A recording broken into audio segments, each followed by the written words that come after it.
ఏంటమ్మా నువ్వు చేసేది ఇప్పుడు? మునగాకు పొడి. హాయ్ అండి అందరికీ, గుడ్ ఈవినింగ్ అండి. ఉదయాన్నే ఎండక చేసుకోలేక ఇదిగోండి ఇప్పుడైతే చేస్తుంది మా అమ్మ. ఒక 3 ఎండుమిర్చి అండి, ఒక గుప్పిడి ఉంటుందమ్మా మునగా, అంతే. కొంచెం ఒక గుప్పిడి మునగాకండి, కొంచెం ధనియాలు. పొద్దున్నే పాల బూరికి వెళ్తారండి ఈయన. అక్కడ పాలు తెచ్చే దగ్గర మునగ చెట్టు ఉంటుంది. ఆ చెట్టులు కూరగాయలు తీసుకొస్తారనమాట. నాటిపళ్ళు, తమలపాకులు లాంటివి తీసుకొని వచ్చేస్తారు. అక్కడ ఉందంట 2 మునక్కాయలు ఇచ్చారు. సరే లేతగా ఉందని ఈయనకేంటంటే కొంచెం ఉడకబెట్టి ఇస్తారండి ఉప్పేసి. ఇక్కడైతే మాకైతే లేవండి, చెట్టు ఉండేది కొట్టేసామన్నమాట. అడ్డం అయిపోయి చెప్పాను కదా మాకు ప్లేస్ లేదని.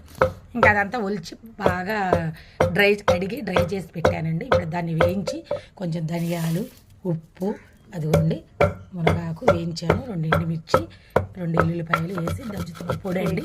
ఇడ్లీలోకి దాంట్లోకి తినచ్చు అన్నమాట. తెలియదని కాదండి. ఎండుమిర్చి నలిగిపోయినాయండి. ఇప్పుడు మునగాకు అది వేస్తున్నా, ధనియాలు, ఉప్పు మిక్సీకి వేయమన్నా నేను. లేదులే కొంచెమే కదా దంచుకుందామని దంచుతుందండి. ఎండైనా పొద్దున్న దంచే వాళ్ళమే కానీ ఎందుకులే ఇంక సాయంత్రం దంచుకుందామని ఇంక ఇప్పుడు దంచుతున్నామండి. ఇదిగోండి వెల్లుల్లిపాయలు వేసి దంచేస్తున్నాం. ఇంక లాస్ట్ అయిపోయిందండి, ఇంక తీసేయటమే. ఇదిగోండి అయిపోయిందండి మునగాకు పొడి. ఎంత స్మెల్ వస్తుందంటే అంత స్మెల్ సూపర్గా ఉందండి.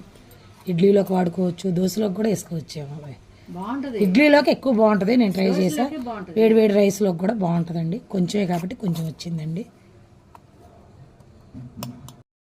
Okay friends, bye bye. నచ్చితే లైక్ చేయండి, కామెంట్ చేయండి.